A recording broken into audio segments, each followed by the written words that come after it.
হেই movie lovers, জাপানের এক শান্তিপূর্ণ ও সুশৃঙ্খল শহর যেখানে মিডিল রিভারে রাতের আধারেও রাস্তায় ছিল নিস্তব্ধতা আর নরম আলো। কিন্তু একদিন রাতের আধারে হঠাৎ হাজির হয় কিছু অজানা ভয়ঙ্কর ও আদমখুরু প্রাণী যাদের চোখে হিংস্রতা আর মৃত্যুর ছায়া। মাত্র কয়েক দিনের মধ্যেই সেই শান্ত শহর পরিণত হয় আর্তনাদ আর রক্তের গন্ধে ভরা এক মৃত্যুকূপে। পুলিশ, সেনাবাহিনী সবাইকে হার মানাতে বাধ্য করেছে এই প্রাণীরা। এখন প্রশ্ন হলো, এই শহরের মানুষ কি শেষ পর্যন্ত বাঁচতে পারবে, নাকি ধীরে ধীরে তারা সমস্ত জাপান ও পৃথিবী জুড়ে ছড়িয়ে পড়বে? একটি শ্বাসরুদ্ধকর ও উত্তেজনাপূর্ণ গল্প যেখানে আপনার হৃদ স্পন্দন থমকে যাবে। তো চলুন বেশি কথা না বাড়িয়ে মূল গল্পে যাওয়া যাক। গল্পের শুরুতে আমরা দুজন সায়েন্টিস্টকে দেখতে পাই যারা কিনা ল্যাবের মধ্যে গবেষণা করছিলেন। তাদের কথোপকথনের মধ্য দিয়ে আমরা বুঝতে পারি তারা এক কেমিক্যাল সম্পর্কে কথা বলেন যা এক্সপায়ার হয়েছে, এবং কেমিক্যালগুলো তারা কোনো চিন্তাভাবনা না করেই নদীর সঙ্গে সংযুক্ত হওয়া এক লাইনে ঢেলে ফেলে দেয়। এবং সিনটা এখান থেকে শিফট হয়। আমরা দেখতে পাই কিম নামে এক লোককে, যে কিনা অনেক সাদাসিধা, কিন্তু তার পরিবারের জন্য সে সবকিছুই করতে পারে। যাই হোক, সে প্রতিদিনকার কাজ করছিল, অর্থাৎ রিভার সাইডে বিনোদন পার্কে ফুড ডেলিভারির কাজ করত। সে যখন তার অর্ডারকারীদেরকে খাবার দিতে যায়, ঠিক তখনই দেখতে পায় অনেক ভিড় জমেছে এবং লোকজন এক দৃষ্টিতে কি জানি দেখছে। প্রত্যেকেই এক ভয়ানক মনস্টারকে দেখতে পায় নদীর মধ্যে। লোকজন কৌতূহলবশত তাকে যখন খাবার ছুঁড়ে মারে, সেই মনস্টারটি তার বিশেষ এক অঙ্গের মাধ্যমে খাবারগুলোকে টেনে নেয়। এতে করে সেখানকার লোকজন বিনোদন নিতে থাকে সেই প্রাণীটির সঙ্গে। কিছুক্ষণ পর সেই প্রাণীটি সেখান থেকে উধাও হয়ে যায়, এবং তারা যখন সেখান থেকে চলে আসতেছিল, কিম দেখতে পায় তার পেছনে সেই মনস্টারটি নদী থেকে উপরে উঠে আসছে এবং মানুষদেরকে ধাওয়া করছে। তার পেছনে মানুষরা চিৎকার করে পালাচ্ছিল।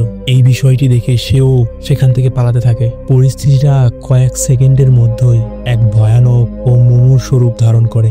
যে পার্কের পরিস্থিতি কিছুক্ষণ আগেও আনন্দ উল্লাসে ভরা ছিল, সেই পার্কটি এখন ধীরে ধীরে মৃত্যুকূপে পরিণত হতে থাকছে।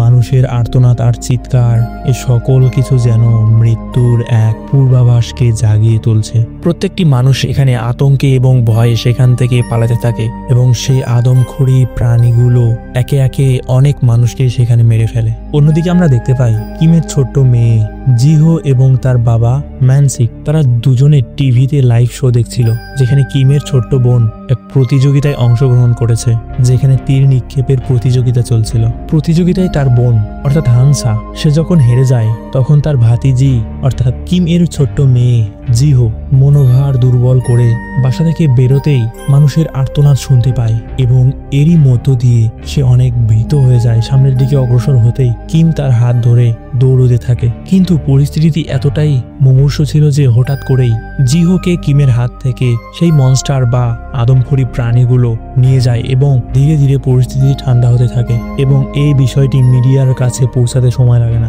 এবং পুরো ব্যাপারটি সরকার তদন্তে চলে যায়। আন্তর্জাতিক সুরক্ষিত কমিটি এই ঘটনাটিকে ভালোভাবে পর্যবেক্ষণ করে, এবং তারা বুঝতে পারে ঘটনাস্থলে থাকা ব্যক্তিদের সাইড ইফেক্ট ভয়ানক হতে পারে। তাই তারা প্রত্যেক ব্যক্তিকে এক বিশেষ রুমে চেক আপ করানোর জন্য রেডি করে। সেখানে প্রত্যেককে প্রশ্ন করা হলে কিম তাদেরকে জানায় সেই প্রাণীগুলোর রক্ত তার মুখে ছিটকে এসেছিল। সঙ্গে সঙ্গে তাকে সেখানে বন্দি করে ফেলা হয়। তার উপর বিশেষ এক্সপেরিমেন্ট করার জন্য তাকে এক রুমে পাঠানো হয়। এরপর আমরা দেখতে পাই সেই আদমখুরি প্রাণীগুলো যেই মানুষদেরকে সঙ্গে করে নিয়ে এসেছিল, তাদেরকে ওগলাতে থাকে এক নির্জন ড্রেনে, যে ড্রেন অনেকদিন ধরে পরিত্যক্ত ছিল। এখানে আমরা বুঝতে পারি এই আদমখুরি প্রাণীগুলো মানুষদেরকে প্রথমত শিকার করে এবং পরবর্তীতে সংরক্ষণ করে, আর পর্যায়ক্রমে এদেরকে শিকার বানায়। কিন্তু এখানে আমরা দেখতে পাই কিম এর মেয়ে জিহো সে জীবিত ছিল, এবং সেখানে থাকা একটি সেলফোনের মাধ্যমে কিমের সঙ্গে যোগাযোগ করতে চায়, কিন্তু সে ব্যর্থ হয়। অন্যদিকে কিমকে যে বিশেষ রুমে চিকিৎসা বা এক্সপেরিমেন্টের জন্য আটকে রাখা হয়েছে, সেখানে কিম বারবার তাদেরকে জানায় তার মেয়ে এখনো জীবিত রয়েছে, যেন তাদের হৃদয় কলিং বেল এই তথ্যটি পাঠাচ্ছে। সেখানে কিমের কাছে তার বাবা এবং তার বোন উপস্থিত ছিল। তারাও কিমের কথা বিশ্বাস করে, কিন্তু সেখানে থাকা আইন শৃঙ্খলা বাহিনী তার কথা কিছুতেই বিশ্বাস করে না, কেননা সেই প্রাণীগুলো যেই মানুষদেরকে আক্রমণ করেছে তাদেরকে গিলে ফেলেছে, এবং তাদের পেটে যাওয়া মানুষগুলো কখনোই জীবিত থাকতে পারে না। কিন্তু তারপরেও এই কথাটি কিম বিশ্বাস করে না, এবং সেখান থেকে অনেক কষ্ট করে পালিয়ে আসতে সক্ষম হয়। তারা নিচতলায় গ্যারেজ গ্যারেজে চলে আসে অনেক কষ্টে এবং সেখানে একটি গাড়ি ম্যানেজ করে, যে গাড়িতে করে তারা প্রত্যেকে সেখান থেকে পালিয়ে যায়। আর এই খবরটি প্রত্যেক পুলিশ অফিসারদের কাছে পাঠিয়ে দেওয়া হয় এবং গাড়িগুলোকে ভালোভাবে পর্যবেক্ষণ করার জন্য ঘোষণা করা হয়, কেননা কিম যখন বাইরে চলে যাবে তখন পরিস্থিতি আরো ভয়ানক হতে পারে। তার ওপর সেই জন্তুগুলোর সাইড ইফেক্ট কতটা ভয়ানক তারা সেটা ধারণা করতে পারে না। যাই হোক, কিমরা রাস্তার মধ্যে এক পুলিশ অফিসারের কাছে আটকা পড়ে যায়। তারা অনেক কৌশলে সেই পুলিশ অফিসারটির সঙ্গে কথা বলার মাধ্যমে সেখান থেকে বেঁচে ফেরে। আমরা দেখতে পাই তারা আশেপাশের অনেক ড্রেনে জিহো নাম ধরে বারবার চিৎকার করছে, কিন্তু কারো কোনো সারা শব্দ নেই। এখন তাদের মনের মধ্যে প্রশ্ন জাগতে থাকে, জিহো কি এখনো বেঁচে রয়েছে? তারপরেও তারা চেষ্টা চালিয়েই যায়। অন্যদিকে আমরা দেখতে পাই জিহো সেই ড্রেনের মধ্যে অনেক সতর্কতার সাথে দিন কাটাচ্ছিল। হঠাৎ করে একদিন সেই প্রাণীগুলো আবারও অনেকগুলো মানুষকে উগলে দেয় এবং সেখানে একটি ছেলে জীবিত আছে আমরা দেখতে পাই। ছেলেটি জিহোর থেকে বয়সে অনেক ছোট।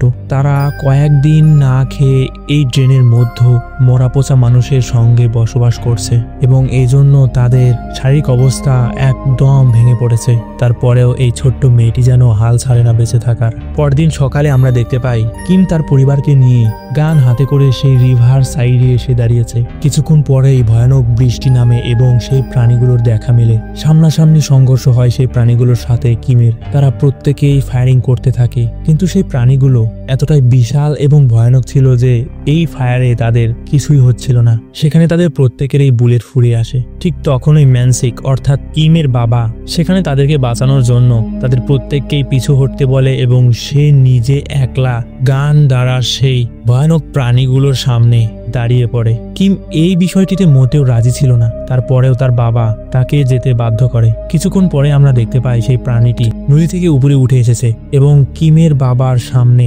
ভয়ানক চিৎকার করতে থাকে। সে বারবার ট্রিগার চাপতে থাকে, কিন্তু গানে কোনো ধরনের অ্যামো ছিল না। এজন্য সেই প্রাণীটি কিমের বাবাকে সেখানে নৃশংসভাবে হত্যা করে মেরে ফেলে। কিছুক্ষণ পর সেই প্রাণীটি আবারও নদীর মধ্য তলিয়ে যায়। বাবার এমন মুমূর্ষু মৃত্যু দেখে কিম সেখানে একদম ভেঙে পড়ে। ঠিক তখনই সেখানে আইন শৃঙ্খলা বাহিনী হাজির হয় এবং কিমকে মানসিক পাগল ভেবে সেখান থেকে চিকিৎসালয়ে নিয়ে যাওয়া হয়। তারা ভেবেছিল হয়তোবা কিমের ওপর সেই প্রাণীগুলোর প্রভাব পড়ছে এবং সে ধীরে ধীরে এই অবস্থাতে পরিণত হচ্ছে।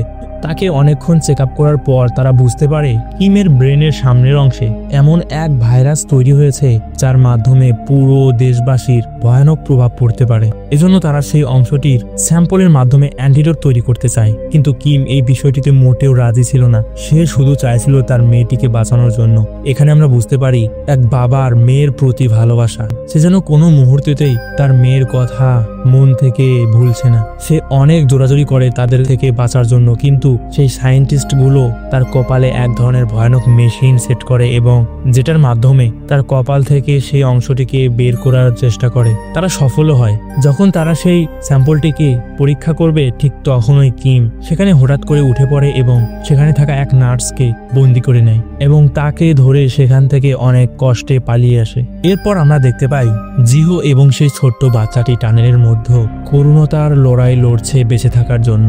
আর এখানে আমরা দেখতে পাই যেহেতু জিহো তাদের মধ্যে বড় ছিল, তাই সেই ছোট্ট বাচ্চাটির গার্জিয়ান হিসেবে সে তার খেয়াল রাখছে। ছোট্ট বাচ্চাটি অসুস্থতায় এবং ক্ষুধার জন্য কাতরতায় সেখানে অজ্ঞান হয়ে পড়ে রয়েছে। জিহো তাকে ডেকে তুলে এবং তাকে জানায় এখান থেকে আমাদের যে করে হোক বেরোতে হবে এবং আমি রিস্ক নিয়ে যাচ্ছি সামনের দিকে এবং ওই ঝুলন্ত রশ্মির দ্বারা আমি উপরে উঠবো। কিন্তু সামনেই রয়েছিল সেই মনস্টার। সে অনেক রিস্ক নিয়ে এক দৌড়ে মনস্টারের গায়ের ওপর দিয়ে সেই ঝুলন্ত দড়িটি ধরে ফেলে। ঠিক তখনই মনস্টারটি তার লেজ দিয়ে জিহোকে পেঁচিয়ে নেয় এবং ঘুমের ঘোরে তাকে নিচে নামিয়ে দেয়। জিহো বুঝতে পারে এই মনস্টারটি থেকে বাঁচা অত সহজ নয়। ঠিক তখনই মনস্টারটির ঘুম সেখানে ভেঙে যায় এবং আমরা দেখতে পাই মনস্টারটি হঠাৎ করে তাদের দুজনকে অসম্ভব ভয়ানকভাবে গিলে ফেলে। আর অন্যদিকে জিহোর বাবা কিম সে টানেলের মধ্যে বা ড্রেনের মধ্যে তাদেরকে খুঁজছে এবং তার ফুপিও এই কাজে লেগে গেছে। কিন্তু তারা অনেক খোঁজাখুঁজির পরে যখন পায় না তখন তারা বাইরে আসে এবং জনসম্মুখে সেই প্রাণীগুলো আবারও কিনারায় চলে আসে। ঠিক তখনই দেশে পুলিশের সেনাবাহিনীগুলো এক ধরনের গ্যাস ছাড়ে, যার মাধ্যমে সেই প্রাণীগুলো কাতরতায় ভুগতে থাকে। সেই গ্যাসের মাধ্যমে সেই প্রাণীগুলো অজ্ঞান হয়ে গেলে তখন কিম দৌড়ে যায় প্রাণীর মুখের কাছে। প্রত্যেকেই তাকে এই কাজটি করতে নিষেধ করছিল, কিন্তু তার মেয়েকে বাঁচানোর জন্য এই চেষ্টা করতেই হবে তাকে। সে যখন সেই প্রাণীগুলোর মুখ হাত দিয়ে ফাঁকা করে, তখন তার মধ্য দেখতে পায় এক হাত, এবং যেটি ছিল জিহোর হাত। জিহোকে টানতেই তার সঙ্গে বেরিয়ে আসে আরো এক ছোট্ট বাচ্চা। এখানে আনন্দের বিষয় হলো তারা দুজনেই এখনো বেঁচে রয়েছে। যাই হোক, এরপর আমরা দেখতে পাই সেই প্রাণীগুলো কাতর হয়ে পড়লেও একদম নিঃশেষ হয়নি, আর তাদেরকে নিঃশেষ করার জন্য জ্যান্ত পুড়িয়ে মারতে হবে। আর এজন্যই আগুনের বোতল বারবার তাদের দিকে ছুঁড়ে মারে। তখনই আমরা বুঝতে পারি এই প্রাণীগুলো আগুন দেখে ভয়ানকভাবে ভয় পায়। বারবার আগুনের বোতল তাদের দিকে নিক্ষেপ করলে সেই প্রাণীগুলো আতঙ্কে পড়ে যায় এবং পানির মধ্যে না যেতে পেরে সেখানেই কাতর হতে থাকে। ঠিক তখনই ব্রিজের উপর থেকে এক লোক পেট্রোল ঢালতে থাকে। প্রাণীটি পানি ভেবে সেই পেট্রোলগুলোকেই খেতে থাকে। আর তখনই এক সুযোগ, এবং এই লোকটির হাতে একটি মাত্র বোতলই রয়েছে, যার মাধ্যমে সেই প্রাণীটিকে পুড়িয়ে মারা সম্ভব। কিন্তু সে যখন সেই বোতলটি ছুঁড়ে মারতে যায় তার দিকে, ঠিক তখনই হঠাৎ করে পা পিছলে বোতলটি পেছন দিকে পড়ে যায় এবং সে হতাশ হয়ে যায়। কিন্তু অন্যদিকে জিহোর ফুপি, যে ছিল তীর ধনুকে এক্সপার্ট, সে সেখান থেকে এক গলা তুলে নিয়ে তীরের মাথায় লাগিয়ে যখন এই নিশানায় ছুড়ে দেয়, ঠিক সেই মুহূর্তেই প্রাণীটির মধ্যে এক বিশাল বিস্ফোরণের মাধ্যমে প্রাণীটি সেখানেই মারা যায়। আর এরই মধ্য দিয়ে এই মুমূর্ষ ঘটনা ও ভয়ঙ্কর সব মৃত্যুর খেলার এন্ড ঘটে। তো গল্পটি কেমন লেগেছে অবশ্যই কমেন্টে জানাবেন। ভালো লাগলে অবশ্যই লাইক করবেন, আর এরকম নতুন ইন্টারেস্টিং ও বাছাই করা মুভির গল্পগুলো পেতে চাইলে অবশ্যই চ্যানেলটিকে সাবস্ক্রাইব করে পাশেই থাকবেন। দেখা হচ্ছে পরবর্তী নতুন কোনো ভিডিওতে। ততক্ষণ পর্যন্ত গুড বাই।